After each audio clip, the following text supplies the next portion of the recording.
এটা হচ্ছে বাটা মাছের বড়া। এটা নাকি বাটা মাছের ডিম, যেটা আমি কোনো দিন আজ পর্যন্ত এরকম বড়া বানিয়ে খাইনি। তো আজকে আমি ফার্স্ট টাইম বানিয়ে বানাবো।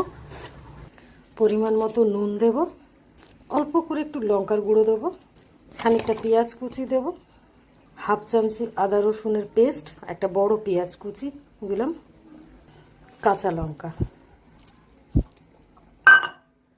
হাফ চামচি হলুদের গুঁড়ো, বেসন নেই তাই 2 চামচি মতো ময়দা দিয়ে দিলাম। খুব ভালো করে মাখবো এবার এটাকে, প্রত্যেকটার সাথে খুব ভালো করে মেখে তারপরে গ্যাসে কড়াই বসিয়ে তেল গরম করে এটাকে ভাজবো। আমি কোনোদিন না এই মাছের বড়া কোনোদিন খাইনি, বাটা মাছের বড়া খাইনি, এমনি মাছ